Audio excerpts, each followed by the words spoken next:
All right, let's talk about the big one, that critical and sometimes kind of scary part of your Pen 200 journey, hacking Active Directory. So, let me guess. Is Active Directory the one thing that feels like it's standing between you and that OSCP cert? Look, if you've ever felt that way, you are not alone. It's a whole world of its own, right? Tickets, hashes, weird protocols. It's a lot to take in. But we're going to fix that right now. We're going to break down the essential AD attacks you absolutely positively have to know. We're going to take this topic from being a hurdle and turn it into your biggest strength.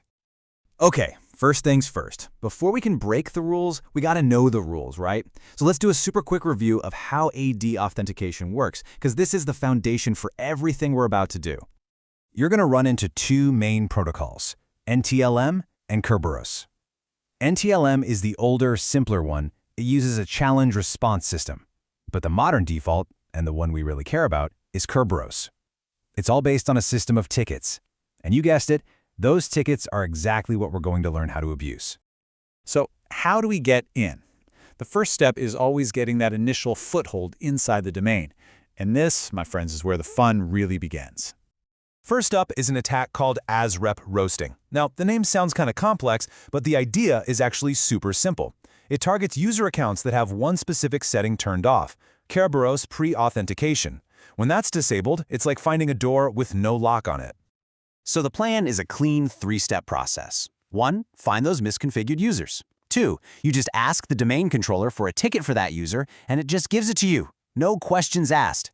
3. You take that ticket offline and start cracking the part that's encrypted with the user's password. It's an awesome, stealthy attack because there are no failed logins to set off alarms. And your key tool for this? It's Impacket Get NP Users. This script does all the heavy lifting for you, finds the vulnerable accounts, and grabs those tickets. It's a must-know for the labs. Okay, we've got a foothold. We're in. Now what? Well, now it's time to level up and escalate our privileges by abusing the Kerberos protocol itself. And this brings us to Kerberosting. This time, we're not going after users, we're targeting service accounts. See, any authenticated user can request a ticket for a service. And here's the kicker. The domain controller gives you that ticket without even checking if you have permission to actually use the service. And just like before, that ticket is encrypted with the service account's password hash. So we take it offline, crack it, and get the password. If you're on a Windows machine, your go-to tool for this is Rubius. Now, what if you already have a service account's password hash? Well, at that point, you don't need to ask for a ticket anymore. You can just forge your own. This is called a silver ticket. The crucial thing here is that a silver ticket gives you access to one specific service. So why on earth does this work? This quote from the Pen 200 material says it all. Once you show up with that forged ticket, the application doesn't bother checking back with the domain controller. It just sees a ticket that looks legit and assumes you are who you say you are, with whatever permissions you decided to give yourself.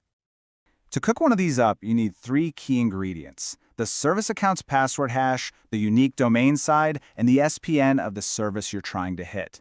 With those 3 pieces, you can craft a ticket that makes you anyone you want on that one service. So, we've roasted users, we've roasted services, we've forged tickets, but there's one attack that is the boss level. This is the end game, the ultimate prize for any attacker. I'm talking about DC Sync.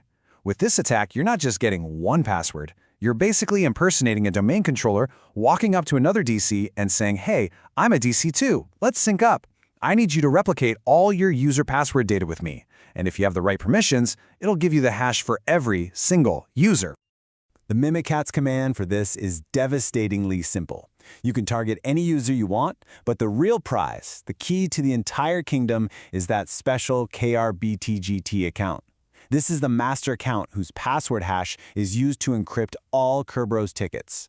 You get that hash, and you can forge a golden ticket to be anyone, do anything, at any time. Game over. Okay, we've covered a ton of ground. Think you've got it? Let's do a quick pop quiz to see if you're ready to put this stuff into practice. First question. You find a user account with that specific misconfiguration. What attack immediately jumps into your head? That's right, it's ASREP roasting. Find the user, request the ticket, and crack it offline. Easy. Question 2. You want to forge a ticket to get into a specific web service. What are those 3 pieces of information you absolutely need? You got it. The service's password hash, the domain SID, and the unique name of the service. It's SPN. And for the final question, what do we call that ultimate attack that lets you get all the password hashes by just pretending to be another domain controller? The answer, of course, is DC Sync. So here's the thing. You now know the individual attacks, but the real art and the key to passing the OSCP is learning how to chain them all together. So how do you use ASREP roasting to get in, then Kerberoasting to find a privileged account, and then use that to get the rights for a full DC Sync? That's your next step.